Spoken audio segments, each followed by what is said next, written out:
The thing about peacekeeping was that it was a genuine new improvisation. There is no mention of it in the Charter whatsoever. It was produced, like all the best things, in a great emergency when it was essential to get the British, French, and Israeli troops out of Egypt before Chairman Khrushchev took a hand from Moscow.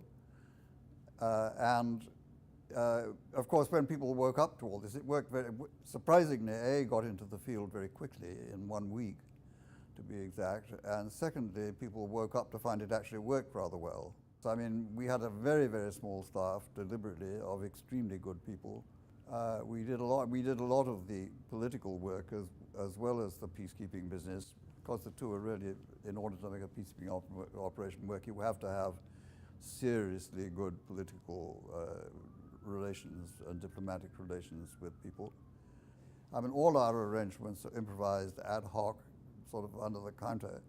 And they were actually much more efficient than formal above-the-counter arrangements, because it didn't take so much time. You could actually, for example, get people to stand by with troops before any decision had been made. I mean, our record was getting troops on the ground within 17 hours, which was in 1973. You know, it's unrecognizable. Peacekeeping, which we started in a particular context, in the context basically of the Cold War. I mean, the reason why someone like Dag Hammarskjöld or Ralph Bunche knocked themselves out to make peacekeeping work wasn't so much that it was nice to have people in blue helmets running around in the Middle East and Cyprus and other places. It was because, particularly in the Middle East, an ongoing conflict could easily get into the Cold War relationship, and it could become extremely dangerous. The moment the Cold War ended, most of the conflicts were within one state. The only conflict within one state that we dealt with in my time was the Congo.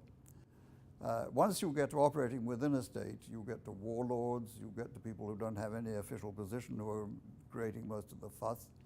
You have the extreme sensitivity of a government which is overcome by the most horrendous civil disturbance, and so on. And it's a completely different thing. The lucky thing is that now you can actually, the UN itself can now formally discuss this whole problem, what to do next and how it works. That's the difference between when we were running this, because of the Cold War and the non-recognition of the idea. We had to do everything sort of more or less under the counter. Everybody knew we were doing it, but as long as we did that, the Soviet Union didn't object. And it was only much, much later on that when we actually included Iron Curtain countries in the peacekeeping forces, that we almost got them to agree that it was a good idea.